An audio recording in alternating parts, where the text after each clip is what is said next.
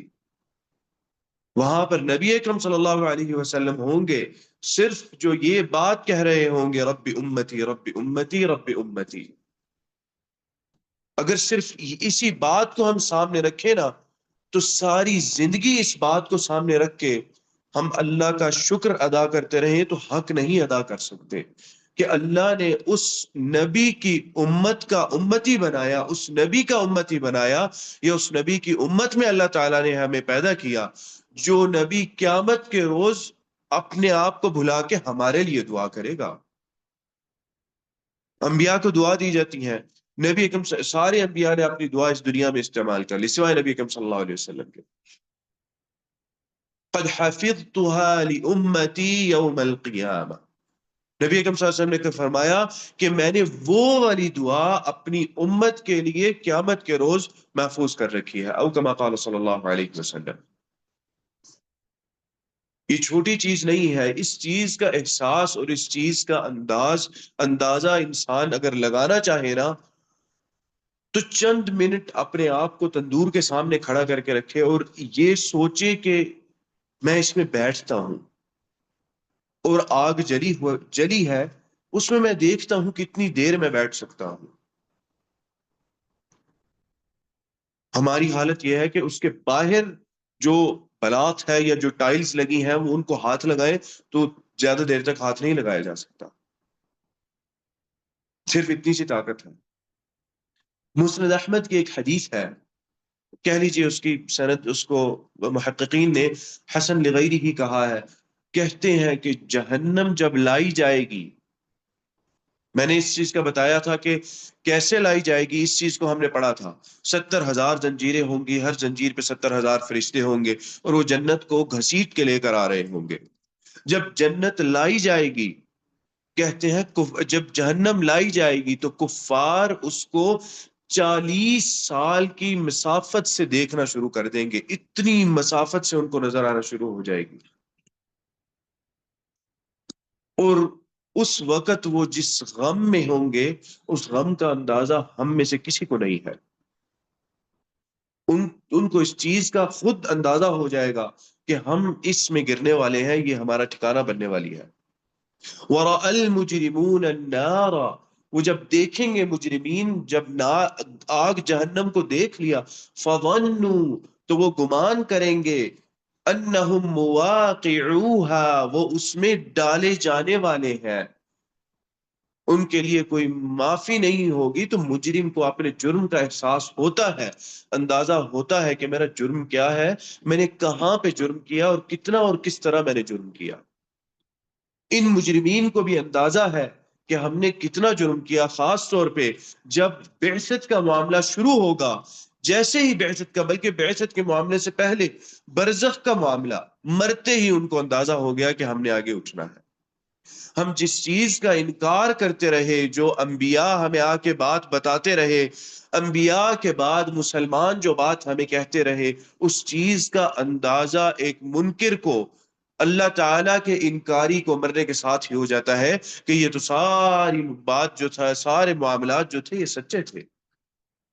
اس لیے ان کو اس چیز کا اندازہ ہوگا، فَظَنُّوا أَنَّهُمْ مُوَاقِعُوهَا، اور اس چیز کا بھی گمان، اس چیز کا بھی اندازہ ہوگا، جب یہ اندازہ ہوگا کہ ہم اسی میں ڈالے جانے والے ہیں، جو 40 سال کی مسافت سے دور سے جہنم لائی جا رہی ہے، اس میں ہم ڈالے جانے والے ہیں۔ وَلَمْ يَجِدُوا عَنْهَا مَصْرِفًا، اس سے بچ کے کوئی راہ فرار، اس چیز کا بھی اندازہ ہوگا کہ اب راہ فرار اس سے ہمارے لیے کوئی نہیں ہے۔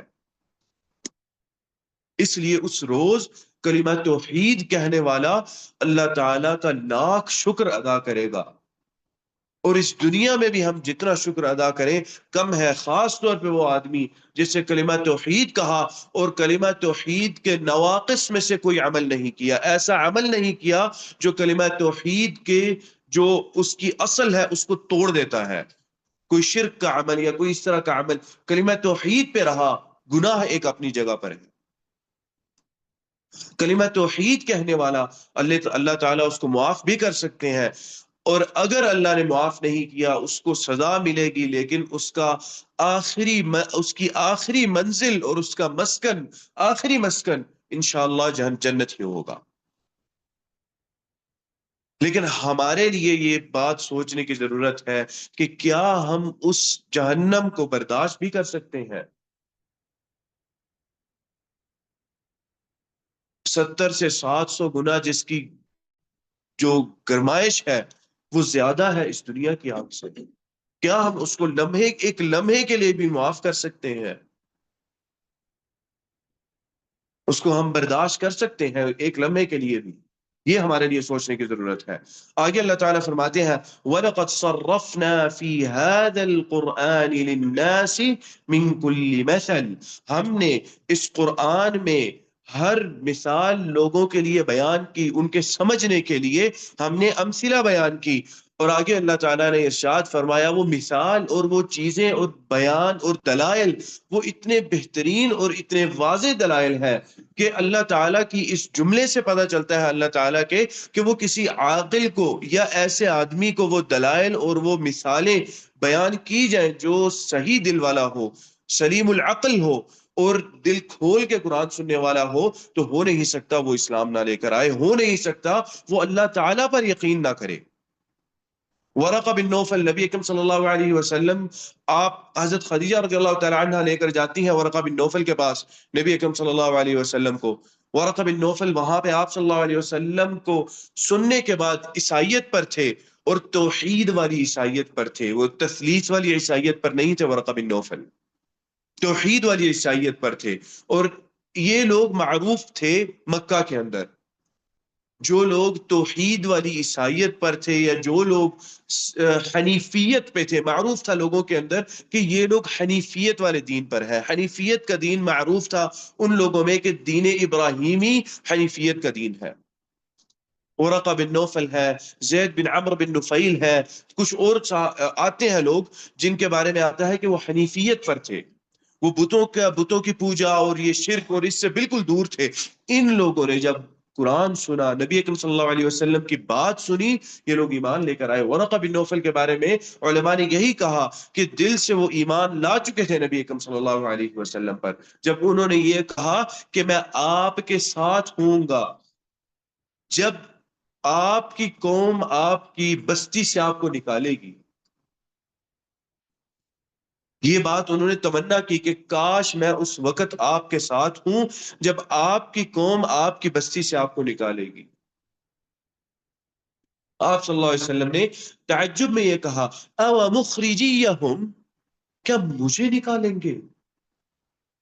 ورقہ بن نوفل نے یہ بات نہیں کہی کہ بھئی کس طرح کیا اور عظمت، اور نہیں، انہوں نے کہا کہ جو بات آپ لے کر آئے ہیں، ہر بندہ جو یہ بات لے کر آیا ہے اس کی قوم نے، اس کی بستی کے لوگوں نے یہی کام اس کے ساتھ کیا. اس بندے کو اپنی بستی سے نکالا ہے، نکال پھینکا ہے. سورہ یاسین کے اندر اس بندے کے بارے میں آتا ہے جس بندے نے وہ ایمان کی بات کی اور وہ اپنی قوم کے پاس آیا، اس نے پھر بعد میں لوگوں نے اس کو رد کیا، لوگوں نے اس کو مارا پیٹا، اس کو وہاں سے دور کیا، اور پھر وہ یہ بات کہتا ہے کہ کاش میری جو قوم ہے وہ یہ جان لیتی کہ ایمان لانے کے بعد کتنے اجر ہیں اس چیز کے، اللہ تعالیٰ نے کیا ثواب رکھا ہے، حق اور باطل کیا ہے. اس چیز کی اس نے تمنا کی. اللہ تعالیٰ نے ارشاد فرمایا قرآن کے اندر سورہ یاسین میں ہی اللہ تعالیٰ نے یہ بات بیان کی کہ وہ بندہ موت کے بعد تمنا کرے گا، لیکن اس کے جو بستی تھی لوگوں نے مار دیا اس کو. نبی اکرم صلی اللہ علیہ وسلم جو دین کی بات لے کر آئے، دیکھیں ان لوگوں کو نبی اکرم صلی اللہ علیہ وسلم سے کس بات کی تکلیف تھی؟ ان کو آپ صلی اللہ علیہ وسلم سے اس بات کی تو نہیں تکلیف تھی کہ آپ صلی اللہ علیہ وسلم حنیفیت پر ہیں، آپ صلی اللہ علیہ وسلم بتوں کی پوجا نہیں کرتے، آپ صلی اللہ علیہ وسلم کہتے ہیں کہ میں ایک اللہ کی عبادت کرتا ہوں. ان کو تکلیف اس بات کی تھی کہ جب نبی اکرم صلی اللہ علیہ وسلم نے وہ خاموشی سے دین پر چلنے والے زمانے کے بعد جہرن نبی اکرم صلی اللہ علیہ وسلم نے دین کی دعوت شروع کی. جب جہرن دعوت نبی اکرم صلی اللہ علیہ وسلم نے کی تو آپ صلی اللہ علیہ وسلم نے انکار کیا. یہاں پر ان کو تکلیف ہوئی کہ ہمارے بتوں کا انکار کیوں کیا. ٹھیک ہے کرتے ہیں کریں، کیونکہ اس سے پہلے حنیفیت پر لوگ تھے اور وہاں اہل مکہ کو پتا تھا کہ یہ لوگ بتوں کی عبادت نہیں کرتے، یہ لوگ سمجھتے ہیں ہمارے بت ٹھیک نہیں ہے. لیکن کوئی کسی کو کچھ نہیں کہتا تھا. نبی اکرم صلی اللہ علیہ وسلم کے بارے میں پتا تھا. آپ صلی اللہ علیہ وسلم غار میں جاتے ہیں، آپ صلی اللہ علیہ وسلم الگ ہوتے ہیں اور بیٹھتے ہیں، عبادت کرتے ہیں.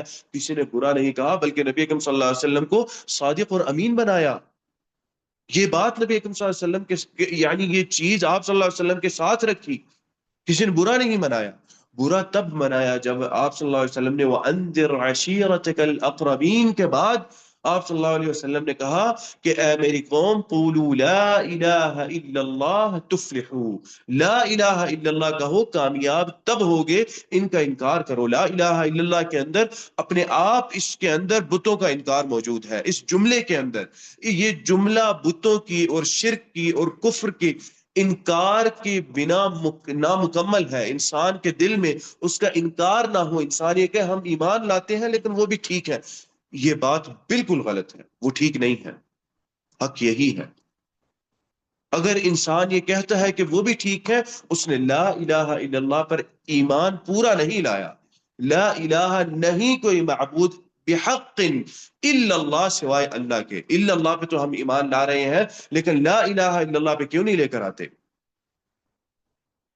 یہی بات کفار مکہ ٹھیک ہے کرتے ہو کرو، ہمارے معبودوں کو برا نہ کہو. جب آپ صلی اللہ علیہ وسلم نے کہنا شروع کیا، آتا ہے ابو طالب کے بارے میں آتا ہے کہ انہوں نے پوچھا اے میرے بیٹے یہ کیا ہے جس چیز پہ تم عمل کرتے ہو؟ ایمان لے آئے تھے نا؟ تو یہ ان 3 سالوں کی بات ہے جو 3 سال خفیہ دعوت چلتی رہی. وہ خفیہ سے مراد یہ تھا کہ اعلان نبی اکرم صلی اللہ علیہ وسلم نے یہ نہیں کہا کہ اے لوگو یہ بت غلط ہے، لیکن سب کے سامنے نماز پڑھتے تھے آپ صلی اللہ علیہ وسلم. یعنی سب کے سامنے سے مراد گھر کے اندر لوگوں کو پتا تھا، رشتہ داروں کو پتا تھا، اور جو لوگ اسلام قبول کر رہے تھے ان کو پتا تھا کہ یہ تھوڑا سا مختلف انداز میں ایک عبادت کرتے ہیں یہ لوگ. کوئی کچھ نہیں کہتا تھا. حضرت علی کے بارے میں آتا ہے نکل جاتے گھر سے اور نمازیں پڑھ کے واپس آتے. 3 نمازیں تھیں اس وقت، نمازیں پڑھ کے واپس آتے. ابو طالب نے کہا کہ کیا ہے کیا آپ تم عمل کرتے ہو؟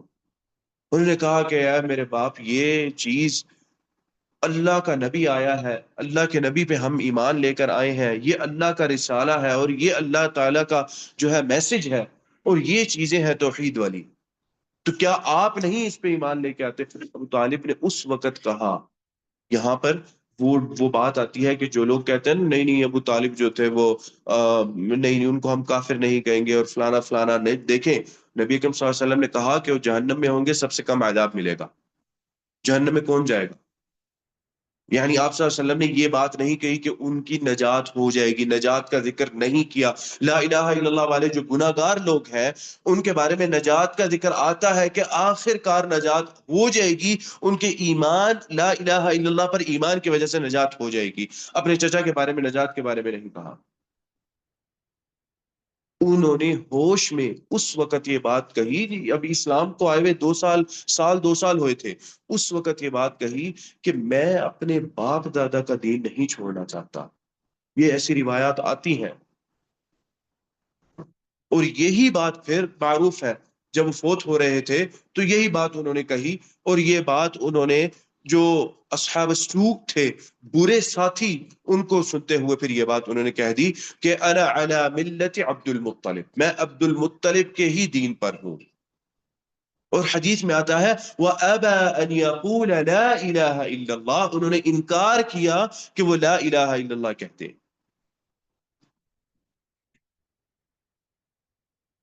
لَأَسْتَغْفِرَنَّ لَكَ مَا لَمْ أُنْهَ عَنْكَ، میں استغفار کروں گا یہاں تک کہ مجھے منع نہ کر دیا جائے.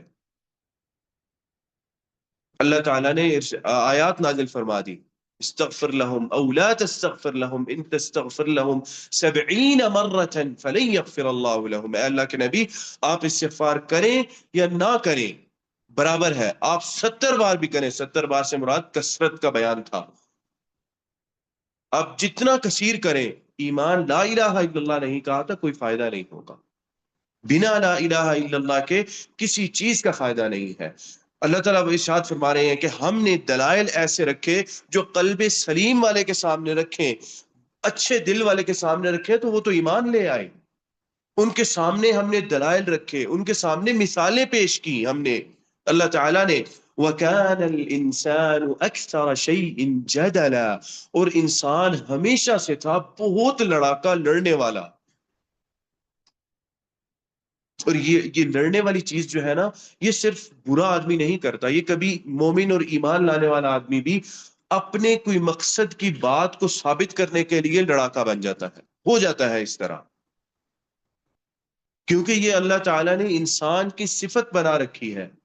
لیکن خیال رکھنا چاہیے کہ کسی ایمان والے معاملے کے اندر ہم لڑاکے نہ بن جائے. کسی نے کوئی بات ہمیں سمجھائی، اس بات میں اس کا تعلق دین کے ساتھ تھا، ایمان کے ساتھ تھا، اس میں ہم کبھی لڑنے والے نہ بنے. نبی اکرم صلی اللہ علیہ وسلم حضرت علی رضی اللہ تعالی عنہ کے پاس آتے ہیں. شادی ہو چکی تھی فاطمہ رضی اللہ تعالی عنہ سے حضرت علی رضی اللہ تعالی عنہ کی. آپ صلی اللہ علیہ وسلم چونکہ آپ کی تربیت میں رہے تھے، حضرت علی، آپ صلی اللہ علیہ وسلم کو نبوت ملی، آپ صلی اللہ علیہ وسلم 40 سال کے تھے. آپ صلی اللہ علیہ وسلم کے ساتھ جو ابو طالب نے، اور ابو طالب کی جو زوجہ تھی، وہ بھی، ان کا نام بھی فاطمہ تھا، انہوں نے جو احسان کیا، اس احسان کے بدلے میں وہ ایک سوچ بن گئی تھی کہ نہیں، یہ جو شخص ہے نا، یعنی آپ صلی اللہ علیہ وسلم کے دل میں بھی کہ میں نے ان کے احسان کا جو ہے وہ صلہ ضرور دینا ہے اس دنیا کے اندر. وہ ایک طرح سے اس طرح ہوا کہ نبی اکرم صلی اللہ علیہ وسلم نے حضرت علی رضی اللہ تعالی عنہ کی تربیت کی، اور تربیت کے اندر وہ یہی بات تھی کہ جب وہ خود تو ایمان لے کر نہیں آئے ابو طالب، اور نہ ہی ان کی زوجہ خود ایمان نہیں لائے، لیکن علی رضی اللہ تعالی عنہ اور اپنے دوسرے بیٹوں کو یہ ضرور کہہ دیا کہ لے آؤ ایمان اس کے اوپر، یہ غلط نہیں لگتے. نبی اکرم صلی اللہ علیہ وسلم پر حضرت علی رضی اللہ تعالی عنہ ایمان لے. آپ صلی اللہ علیہ وسلم نے شادی کی حضرت علی کی اپنی بیٹی کے ساتھ.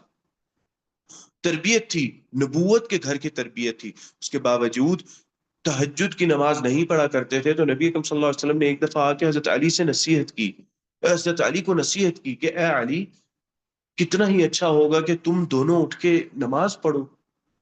واجب نماز پڑھتے تھے، تہجد کی نہیں پڑھتے تھے.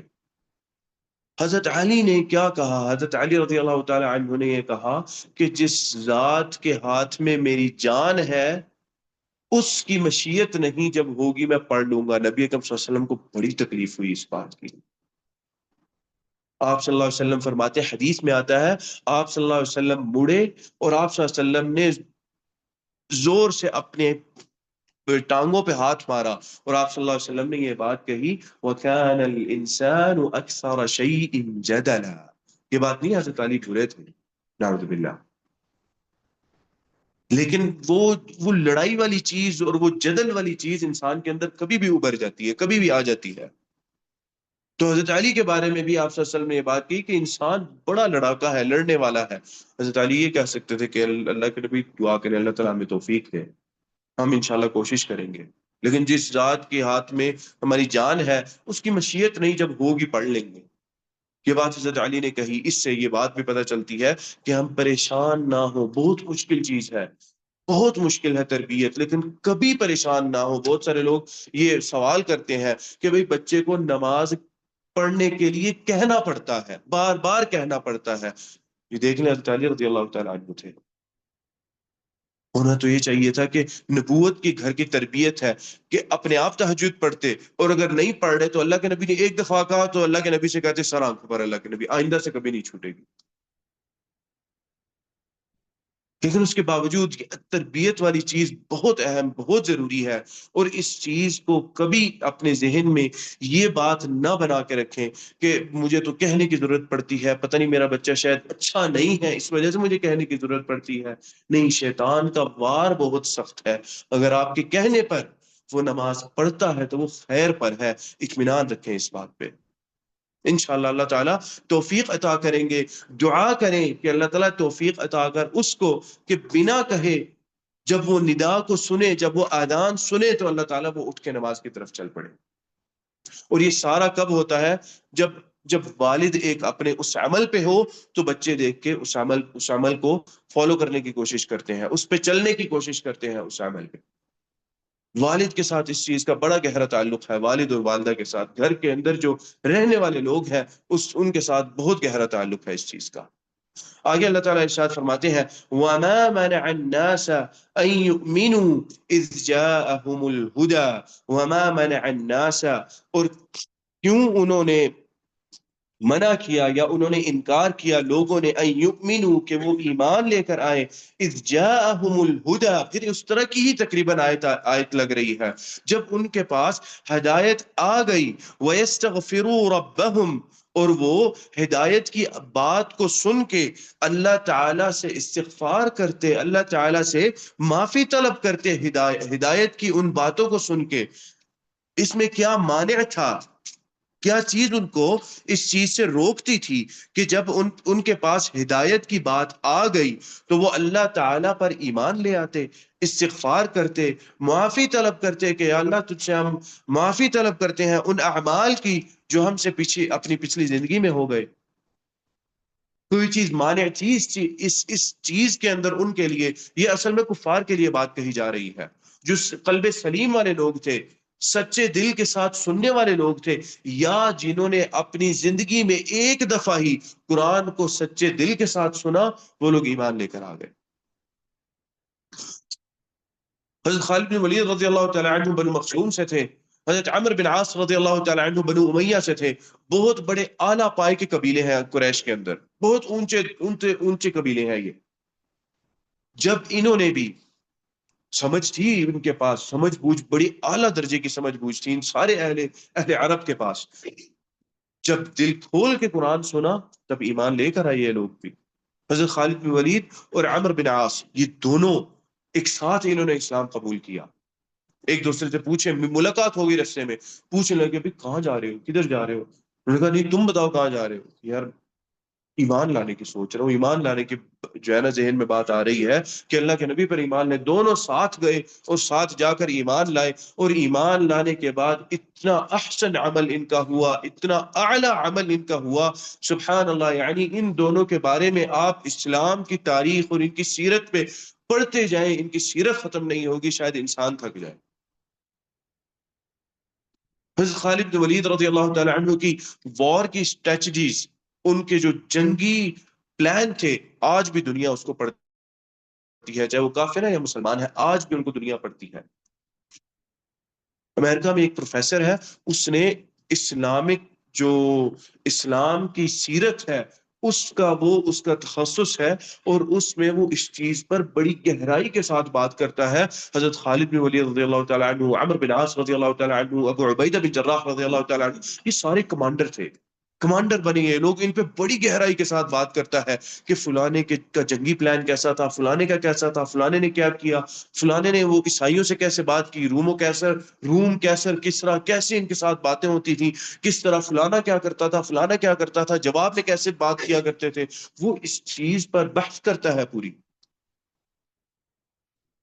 لیکن وہی چیز ہے، جب دل کھولا انہوں نے، جب دروازہ کھلا دل کا، دل اللہ تعالیٰ نے وہ کھول دیا دل، تو پھر اتنی اونچائیوں پہ اللہ تعالیٰ لے کر گئے، دنیا کی کوئی چیز دنیا کے لیے نہیں کرتے۔ تو خالد بن ولید کوئی امیر نہیں تھے، صرف ایک حضرت خالد بن ولید رضی اللہ تعالیٰ عنہ کی چاہت تھی،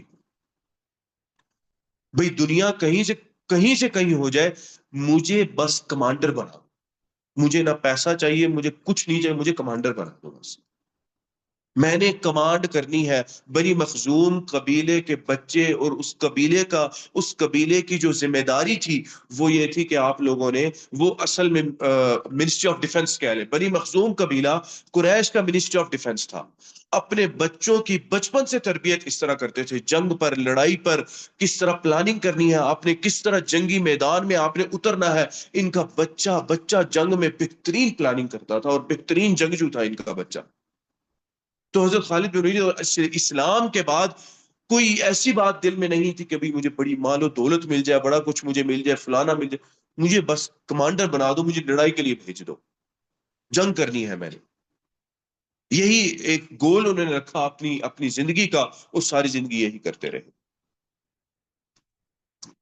ایسے کمانڈر بنے، تاریخ میں اس طرح کا کمانڈر کوئی نہیں آتا. گریٹسٹ آف آل، سب سے عظیم کمانڈروں کی جب بات ہوتی ہے نا، تو کفار بھی اس چیز پر آ جاتے ہیں کہ سب لسٹ میں 5 یا 6 جو ہیں، ان کے اندر سب سے اوپر خالد بن ولید ہی ہے رضی اللہ عنہ. ہم تو مانتے ہی ہیں مسلمان ہونے کے ناطے، ہم تو مانتے ہیں حضرت خالد بن ولید رضی اللہ تعالی عنہ تھے. ایسا عمل کیا انہوں نے، دل کا دروازہ کھلا، دل کا ایمان لائے، اور ایسا عمل کیا کہ دشمن بھی اس چیز کی گواہی دیتا ہے کہ خالد بن ولید اس سے بہترین کمانڈر. اللہ تعالیٰ کا فضل تھا، اللہ کے فضل کے بعد ہی یہ ہوا سارا. اللہ تعالیٰ آگے ارشاد فرماتے ہیں کہ ایسی چیز کوئی ممانعت نہیں تھی کہ ان کے پاس ہدایت آئی، اور وہ استغفروا ربہم، اور وہ اپنے رب سے کے ہاں استغفار کرتے. ایسی بات نہیں تھی کہ رب اس استغفار کو قبول نہ کرتے، وہ تو دروازہ موت تک کھلا ہے. تو کوئی ایسی چیز روکنے والی نہیں تھی، الا سوائے اس کے ان تأتیہم، کیا وہ اب یہ چاہتے ہیں کہ آئے ان کے پاس سنت الاولین، ایسی سنت یا ایسا معاملہ جو اولین کے ساتھ ہوا، جو پہلوں کے ساتھ ہوا، اس طرح کا وہ معاملہ چاہتے ہیں. ان کے پاس مہلت ہے، وقت دیا ہے اللہ تعالیٰ نے. ایمان کیوں نہیں لاتے؟ کس وجہ سے ایمان نہیں لے کر آتے؟ کیا وہ یہ چاہتے ہیں کہ ان کے ساتھ وہ معاملہ ہو جو پچھلی امتوں کے ساتھ ہو چکا ہے؟ او یاتیہم العذاب قبولا، یا ان کے سامنے سے عذاب آ جائے، کہ وہ اب یہ چاہتے ہیں؟ اللہ تعالیٰ نے قرآن میں ارشاد فرمایا، اللہ تعالیٰ فرماتے ہیں کہ انہی لوگوں کے متعلق اللہ تعالیٰ نے بات کی، اس طرح کی بات کہ وہ کیا عذاب چاہتے ہیں کہ جب عذاب آئے گا تب وہ ایمان لے کر آئیں گے. ائتنا بعذاب اللہ ان کنت من الصادقین، اللہ کا عذاب وہ لے کر آئیں جس کا وعدہ کیا ہے اگر آپ سچے ہیں.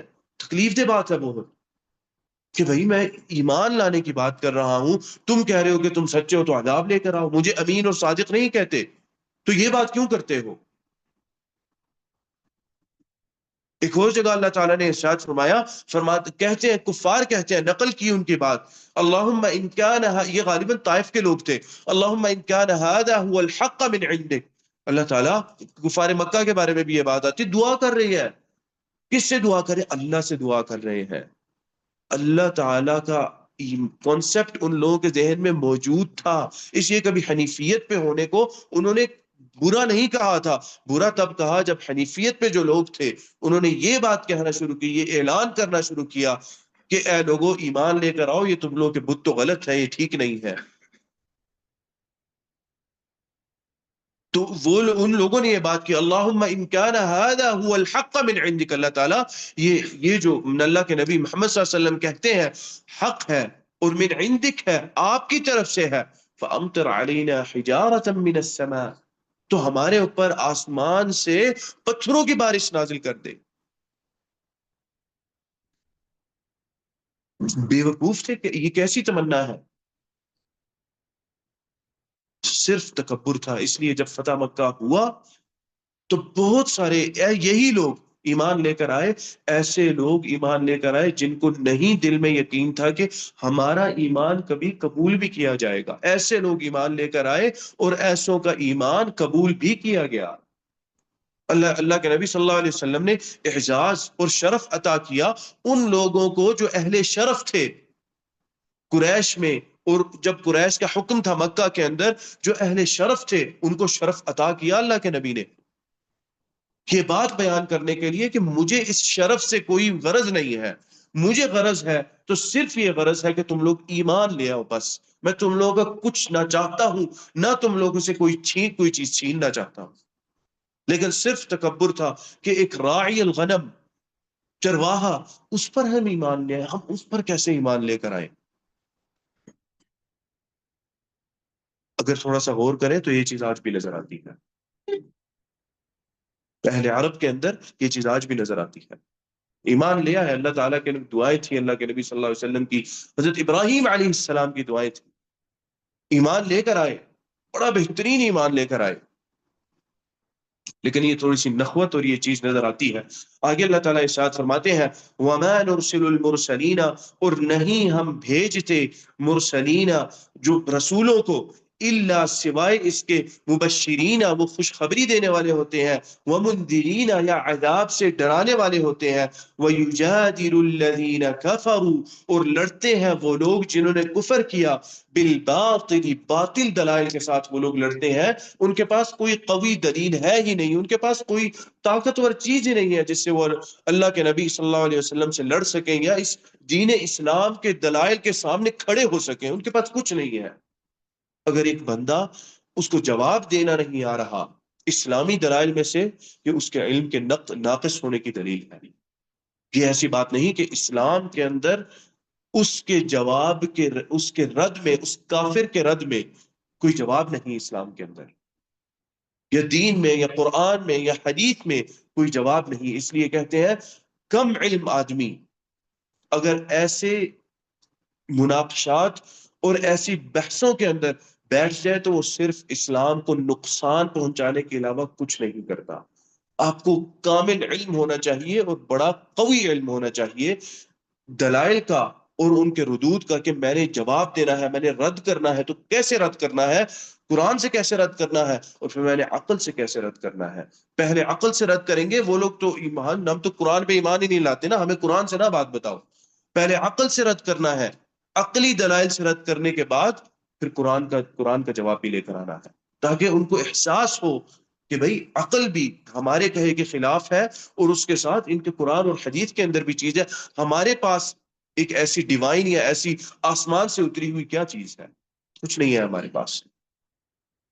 لیکن مسلمان ہے، مسلمانوں کے پاس ہے، ان کا دعویٰ ہے کہ نبی ہے، اور نبی کی احادیث ہے صلی اللہ علیہ وسلم، اور اور آپ صلی اللہ علیہ وسلم پر یہ نازل ہوا ہوا قرآن اللہ تعالیٰ کی طرف سے قرآن ہے، اس کے برابر کا کوئی ہے تو لے کر آؤ۔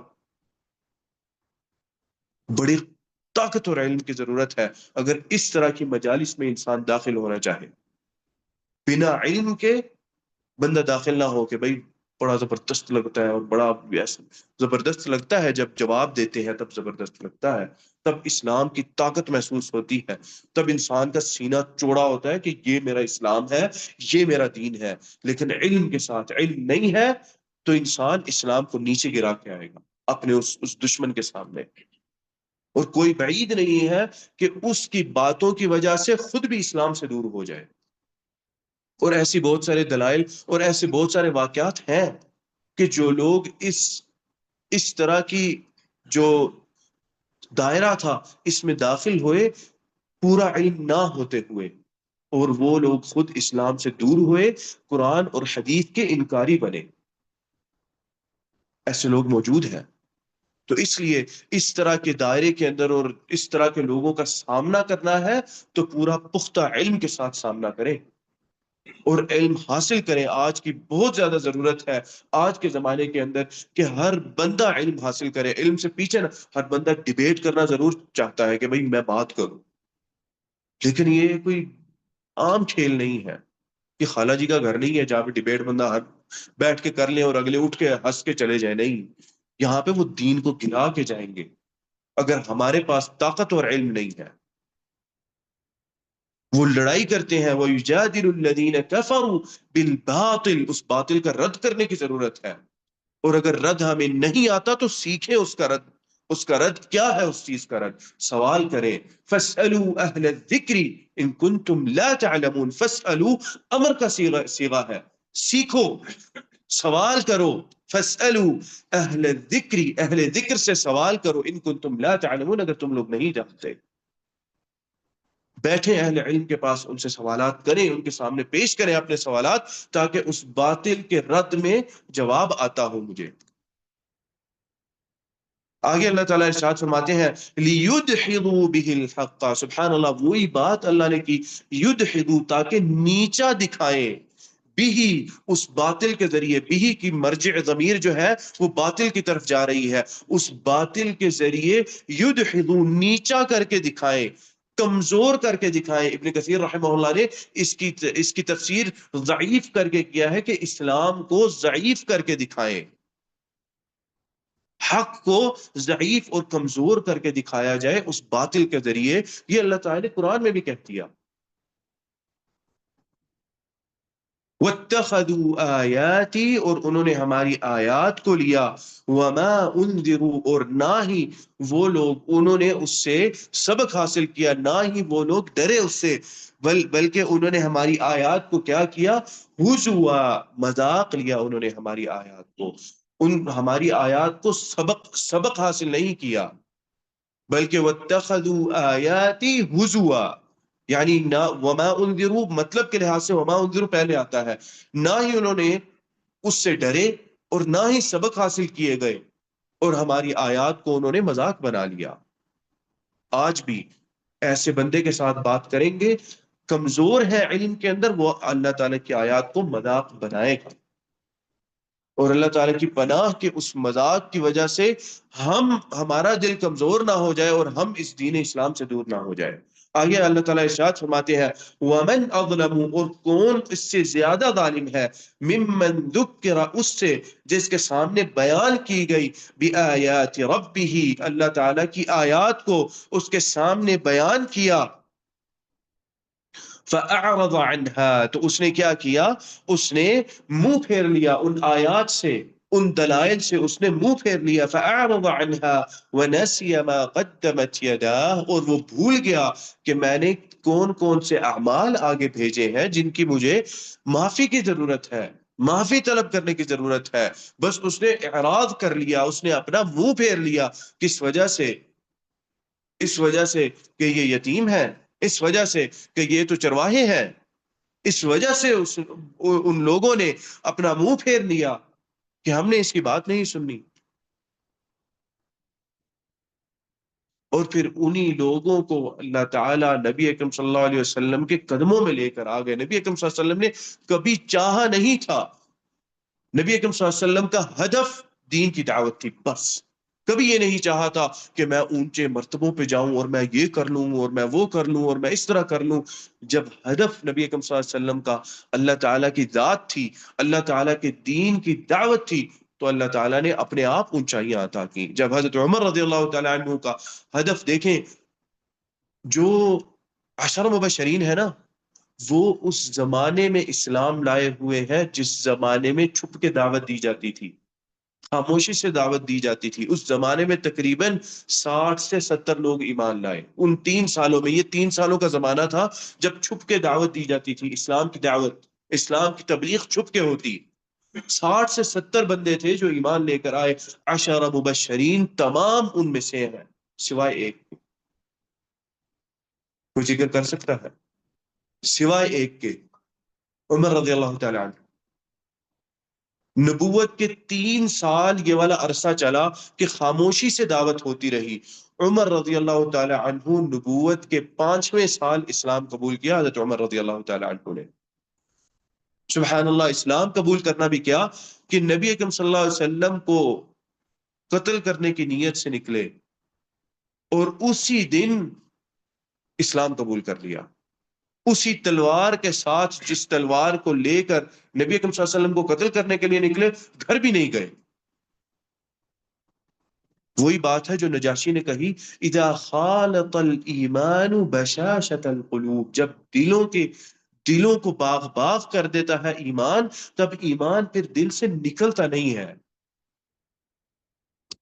بلکہ یہ ہرقل نے بات کہی تھی، نجاشی نے نہیں، ہرقل نے یہ بات کہی تھی۔ سوالات کیے ابو سفیان کے ساتھ، ٹھیک ہے، تو ہرقل نے پھر کچھ بتایا کہ میں نے یہ سوالات کیوں کیے ہیں، ہر سوال کا جواب دیا۔ یہ جو جواب تھا نا اس سوال کا، کہا کہ کبھی ایمان لائے، جو لوگ ایمان لائے ہیں ان میں سے کسی نے کوئی مرتد ہوا ہے؟ تو ابو سفیان نے کہا کہ نہیں، ان میں سے مرتد تو کبھی نہیں ہوا، لیکن آگے کا ہمیں نہیں پتا۔ ابو سفیان کچھ اور کہنا چاہتے تھے لیکن نہیں کہا ابو سفیان نے، کیونکہ قریش کے اور لوگ بھی بیٹھے ہوئے تھے، تو یہ بات قریش کے اندر بڑی معیوب تھی کہ سردار جھوٹ بولے، سردار الزام لگائے۔ کافر تھے وہ سارے لوگ۔ ابو سفیان نے اس ڈر سے کہ میرے بارے میں یہ بات منسوب ہو جائے گی کہ ہرقل کے سامنے بیٹھ کے ایک جھوٹی بات کہہ دی تھی نبی اکرم صلی اللہ علیہ وسلم کے بارے میں، تو صرف اتنا کہہ دیا کہ ابھی ہمیں آگے کا نہیں پتا۔ اس سوال کا جواباً یہ بات کہی کہ میں نے یہ سوال کیوں کیا تھا، اس لیے کیا تھا کہ یہی ہوتا ہے جب ایمان دلوں میں داخل ہو جاتا ہے تو وہ دل سے نکلتا نہیں ہے۔ حضرت عمر رضی اللہ تعالیٰ عنہ کے دل میں داخل ہوا تو گھر نہیں گئے، نہ تلوار بھی رکھنے گھر نہیں گئے، اسی تلوار کے ساتھ پہنچ گئے اور ایمان لے آئے۔ حضرت عمر رضی اللہ تعالیٰ عنہ ایک تھے جو اس عرصے کے بعد ایمان لائے، لیکن بڑے اعلیٰ کام کیے۔ 60 سے 70 بندے ان 3 سالوں میں جو ایمان لے کر آئے، خاص طور پہ بالخصوص 10 مبشرین، اور 10 مبشرین کے علاوہ باقی 60 لوگ یا 55 لوگ جو ایمان لے کر آئے ان 3 سالوں میں، جن میں چھپ کے دعوت دی جاتی تھی، ان سارے کے ساروں کو آپ پڑھ لیں، انہوں نے اسلام میں بڑے عظیم کام کیے ہیں، بہت اونچے کام کیے ہیں انہوں نے۔ اسلام جب اللہ تعالیٰ کے دین پر عمل کیا جاتا ہے، اللہ تعالیٰ اپنی اونچائیاں، ویسے ہی اللہ تعالیٰ انسان کو اونچائیاں عطا کر دیتے ہیں۔ آگے اللہ تعالیٰ ارشاد فرماتے ہیں فَأَعْرَضَ عَنْهَا، تو اس نے اعراض کیا ان سے، وَنَسِيَ مَا قَدَّمَتْ يَدَاهُ، یہی ہوتا ہے بھول جاتے ہیں کہ ہم نے کیا کیا اور ہمیں اللہ تعالیٰ کی طرف رجوع کیوں کرنا ہے۔ اللہ تعالیٰ کی طرف رجوع کرتے ہوئے کہ اچھا کل کر لیں گے، پرسوں کر لیں گے، کیوں؟ کیونکہ ہم بھول گئے کہ میں نے آج صبح اور کل رات کو کیا کیا تھا، بھول گئے، اس لیے کہتے ہیں بعد میں کریں گے۔ فرمایا اللہ تعالیٰ نے انا جعلنا، انا بے شک ہم نے، جعلنا بنا دیا، علی قلوبہم ان کے دلوں پر، اکنتن ڈال دیے ان کے دلوں پر، اکنتن پردے، ہم نے پردے ان کے دلوں پر ڈال دیے۔ اور وہ پردہ کیا کام کر رہا ہے؟ ان یفقہوا، کہ وہ کسی بات کو اب سمجھ بھی سکیں۔ جب انہوں نے اتنا اعراض کیا، منہ پھیرا، اتنی شدت سے منہ پھیرا، تو اللہ تعالیٰ نے ان کے دلوں پر پردے ڈال دیے، یعنی مہر لگا دی اللہ تعالیٰ نے ان کے دل پر۔ اب کے بعد کوئی بات سمجھ نہیں آئے گی تم لوگوں کو، اب کے بعد سمجھ بھی آئی تو بہرے بنے رہو گے اور اس پر ایمان کبھی نہیں لاؤ گے۔ بہت سارے لوگ اسی طرح مرے کفار مکہ کے۔ عبداللہ بن ابئی کو مدینہ میں یہودیوں کا منافقین کا سردار، اس کو پکا پتا تھا نبی اکرم صلی اللہ علیہ وسلم سچے نبی ہیں، اس کی انا کو ٹھیس پہنچی کیونکہ اس کی مملکت کھڑی ہونے والی تھی۔ جب نبی اکرم صلی اللہ علیہ وسلم مدینہ پہنچ گئے، اس کی مملکت کھڑی نہیں ہو سکی، اس نے اس چیز کو اپنے خلاف سمجھا اور نبی اکرم صلی اللہ علیہ وسلم سے دشمنی اپنے دل میں پال لی، اور ہمیشہ یہی دشمنی کرتا رہا۔ غزوہ احد میں سخت نقصان پہنچایا اس نے، اور مدینہ کے اندر سب سے بڑا نقصان تو اس نے نبی اکرم صلی اللہ علیہ وسلم کے گھر کو پہنچایا تھا، حضرت عائشہ رضی اللہ تعالی عنہا پر تہمت لگا کے۔ علم اس کو بھی تھا کہ اللہ کے نبی سچے نبی ہیں، یہودی تھا، یہودی کیسے علم ہے یہودیوں کو؟ یہودیوں کو سب سے زیادہ علم تھا۔ اَيَفْقَهُوا وَفِي آذَانِهِمْ وَقْرًا، اور ان کے ہم نے کانوں کے اندر ان کو وقرا سے مراد یہ ہے کہ ہم نے ان کو بہرا کر دیا، کچھ ڈال دیا کانوں میں، ہم نے ان کو یہاں سے بہرا سے مراد معنوی بہرا ہے، حقیقی بہرا نہیں ہے، سنتے تو تھے، معنوی بہرا یعنی اس سننے کو کچھ سمجھتے نہیں تھے، اس جو چیز سنتے تھے وہ دل میں نہیں اترتی تھی، اس کو سمجھتے نہیں تھے۔ وَإِن تَدْعُوهُمْ إِلَى الْهُدَى، اور اے اللہ کے نبی اگر آپ ان کو بلائیں گے إِلَى الْهُدَى، ہدایت کی طرف، فَلَنْ يَهْتَدُوا، فَلَنْ ہرگز کا معنی آتا ہے ہرگز نہیں، صرف نہیں بلکہ ہرگز نہیں، فَلَنْ يَهْتَدُوا تاکید ہے اس کے اندر، نفی تاکید بلن، یہ حرف ہے، اس کو اس طرح عربی لغت کے اندر اس طرح اس کو بیان کرتے ہیں کہ اس سے ہمیں کیا معنی سمجھ آتے ہیں؟ نفی، اور نفی کی تاکید، اور یہ کس حرف سے ہو رہی ہے؟ لن سے ہو رہی ہے۔ فَلَنْ يَهْتَدُوا، تو کبھی بھی نہیں یہ ہدایت پائیں گے، اِذًا ابدا، اس وقت کبھی بھی، ابدا کبھی بھی، اللہ تعالیٰ نے پھر کبھی بھی اللہ تعالیٰ نے ذکر کر دیا، دو تاکید کے الفاظ اللہ تعالیٰ نے بیان کر دیے کہ جس کا دل اس طرح بند ہو جاتا ہے، اس کے دل پہ پردے پڑ جاتے ہیں، اس کے کانوں پہ، ان کے کانوں پہ پردے پڑ جاتے ہیں، کبھی بھی وہ ایمان نہیں لے کر آئیں گے۔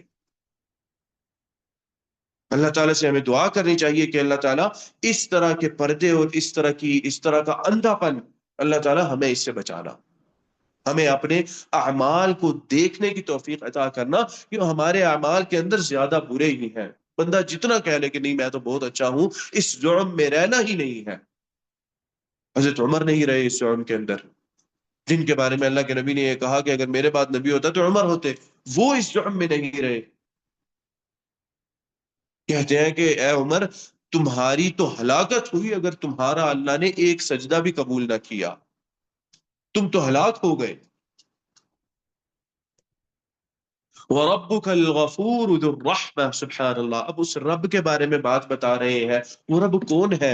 غفور ہے، معاف کرنے والا ہے، مغفرت اس سے طلب تو کر کے دیکھو۔ ایک قدم جاؤ گے اللہ تعالیٰ 10 قدم تمہارے پاس آئیں گے، چل کے جاؤ گے اللہ تعالیٰ دوڑ کے تمہارے پاس آئیں گے۔ جا کے تو دیکھو، اس دروازے کی طرف ہی تو شیطان نہیں جانے دیتا، اس چیز سے ہی تو شیطان نکلنے نہیں دیتا، نکل کے اس دروازے کے اس کے قدم اس دروازے میں رکھنا، یہی تو شیطان نہیں کرنے دیتا۔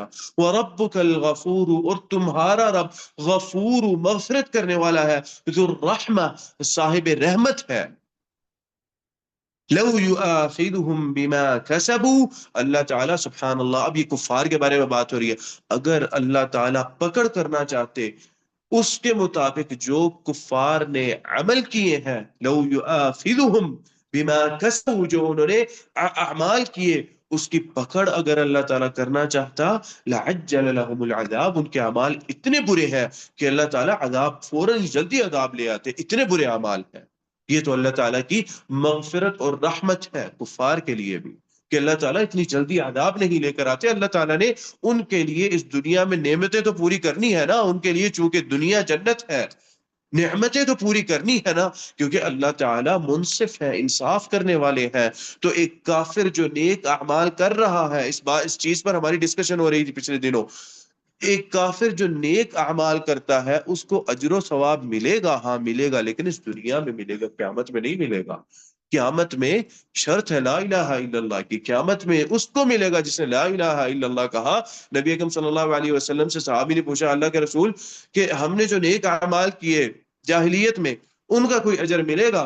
نبی اکرم صلی اللہ علیہ وسلم نے کہا اسلمت علی ما اسلفت من خیر، آپ اس خیر پہ ہی اسلام لے کر آئے جو آپ نے پیچھے کی، تو اس خیر کا آپ کو اجر ملے گا۔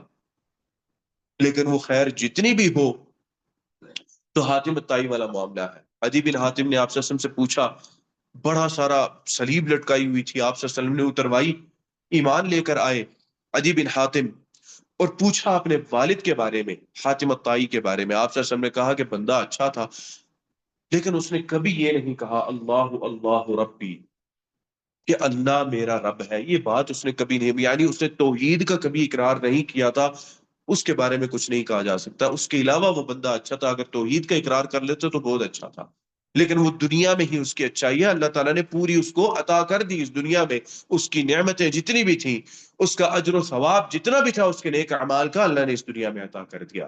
اسلام لے کر آئیں گے تو یہی اسلام کی عظمت ہے کہ اس دنیا میں بھی اللہ تعالیٰ عطا کرتے ہیں اور پھر آخرت میں بھی اللہ تعالیٰ عطا کرتے ہیں۔ یہ ہے وَرَبُّكَ الْغَفُورُ ذُو الرَّحْمَةِ، اور اللہ تعالیٰ کا عذاب کا مؤخر کرنا، یہ بھی اللہ تعالیٰ کی مغفرت اور اللہ تعالیٰ کا اللہ تعالیٰ کی رحمت ہے ہم لوگوں پر، کہ اللہ تعالیٰ عذاب مؤخر کرتے جاتے ہیں۔ بل لہم، بلکہ ان کے لیے موعد، ایک خاص وقت ہے، ایک خاص موعد ہے ان لوگوں کے لیے۔ بل لہم موعد، یعنی اس عذاب کا ایک خاص موعد ہے۔ لن یجدوا من دونہ موئلا، جب وہ آ گیا تو وہ نہیں پائیں گے اس عذاب کے علاوہ کوئی راہ فرار، کوئی بچنے کی جگہ وہ نہیں ڈھونڈ پائیں گے۔ جب اللہ کا عذاب آ گیا تو راہ فرار نہیں ہے سوائے ایک قوم کے لیے، اللہ نے عطا کر دی، ان کو گزر گئے وہ لوگ، اللہ تعالیٰ نے عطا کر دی وہ راہ فرار ان کو۔ اللہ تعالیٰ نے کہہ لیجیے راہ فرار، یا پھر یہ کہنے کہ اللہ تعالیٰ نے ان کا ایمان قبول کر لیا تھا۔ وہ ایک قوم تھی، صرف انہوں نے جب عذاب دیکھا، جو بات کفار کہتے تھے وہ عذاب لے کے تو آؤ نا، جب ہم دیکھیں گے تو ایمان لے آئیں گے، لیکن یہی تو ہے کہ جب عذاب آتا ہے تو ایمان قبول نہیں ہوتا سوائے ایک قوم کے لیے۔ اللہ تعالیٰ نے اس قوم کے بارے میں وَلَوْ يُؤَاخِذُ اللَّهُ النَّاسَ بِمَا، اللہ تعالیٰ نے معذرت سورہ یونس کے اندر اللہ تعالیٰ نے قوم یونس کے لیے یہ بات ارشاد فرما دی کہ اللہ تعالیٰ نے ان کا ایمان قبول کیا ان کو عذاب دکھا لینے کے بعد،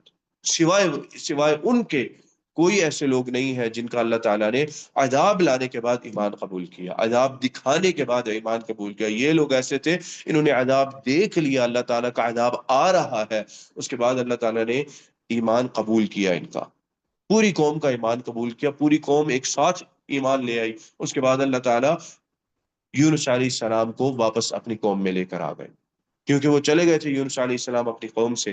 تو یہ ایک وجہ بھی ہے کہنے کے نبی جو تھے وہ وقت سے پہلے چھوڑ کے چلے گئے، تو اللہ تعالیٰ نے بھی اپنی رحمت کا مظاہرہ دکھایا کہ اچھا ٹھیک ہے، اگر وہ چلے گئے ہیں تو تم لوگوں کے لیے اتنا ہے کہ تم لوگوں کو میں معاف کروں گا، کیونکہ وہ وقت سے پہلے تمہیں چھوڑ کے چلے گئے ہیں۔ تلك القرى نقص عليك تلك القرى اهلكناهم لما ظلموا، یہ بستیاں ہیں، کون سی بستیاں ہیں؟ اہل مکہ کے لیے یہ بات کی جا رہی ہے، یہ بستیاں ہیں، ان کا اشارہ ان بستیوں کی طرف ہے جن پہ سے اہل مکہ گزرا کرتے تھے۔ وہ کون سی بستیاں ہیں جن پہ سے اہل مکہ گزرا کرتے تھے؟ یہی مدائن صالح ہے، اور احقاف کا ہے علاقہ، احقاف یہ یمن کا علاقہ ہے، ٹھیک ہے، یمن کے علاقے کے پاس یہ لوگ تھے، قوم عاد۔ اور مدائن صالح جو تھی یہ یہاں پر مدائن صالح کی طرف مدینہ کے پاس، تبوک کے پاس جو ہے مدائن صالح، یہاں پہ قوم سمود تھی۔ تو ان اقوام کا اللہ تعالیٰ ذکر کر رہے ہیں، شعیب علیہ السلام کی قوم، قوم صالح، یہ لوگ، یہی ان لوگوں کے بارے میں اللہ تعالیٰ کہہ رہے ہیں کہ بیوقوفو تم لوگ دیکھتے ہو ان قوموں کو عذاب اور ان کے کھنڈرات دیکھتے ہو، گزرتے ہو ان پہ سے، کیوں نہیں سبق حاصل کرتے؟ تلک القرى اہلکناہم، ہم نے ہلاک کیا ان کو۔ کب ہلاک کیا؟ لما ظلموا، جب انہوں نے ظلم کیا، اپنے نفس پر ظلم کیا، لوگوں پر انہوں نے ظلم کیا۔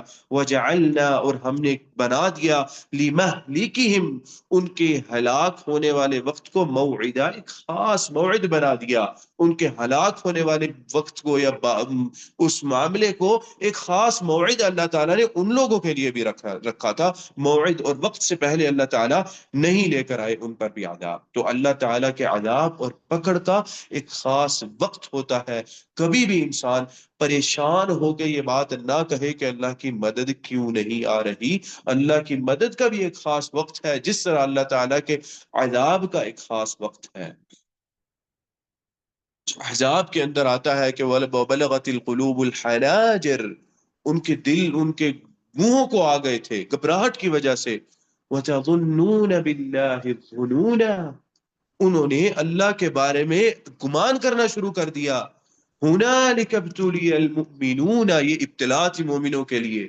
وَزُلْزِلُوا زِلْزَالًا شَدِيدًا، یہ اللہ تعالیٰ بات کر رہے ہیں کہ سخت ہلا دیے گئے، زلزلے میں لائے گئے، جھنجھوڑے گئے، سخت جھنجھوڑے گئے اور شدید جھنجھوڑ دیے گئے، اس طرح کا کہ انہوں نے گمان کرنا شروع کر دیا اللہ کے بارے میں کہ پتہ نہیں مدد آتی ہے کہ نہیں آتی۔ یہ تھوڑی سی بات آئی لوگوں کے دلوں کے اندر، وہ جتنے سخت معاملات تھے ان کو دیکھ کر بات آئی لوگوں کے دلوں میں، لیکن پھر اللہ تعالیٰ نے، وہ لوگ ثابت قدمی انہوں نے دکھائی، اور اللہ تعالیٰ نے بھی ان کو درجات، اعلیٰ درجات اللہ تعالیٰ نے نصیب فرمائے۔ تو مدد اللہ تعالیٰ کی، اس کا بھی وقت ہوتا ہے، اور نصرت جو ہے وقت ہے، عذاب بھی اس کا، اللہ تعالیٰ کا جو عذاب ہے اس کا بھی ایک خاص وقت ہوتا ہے۔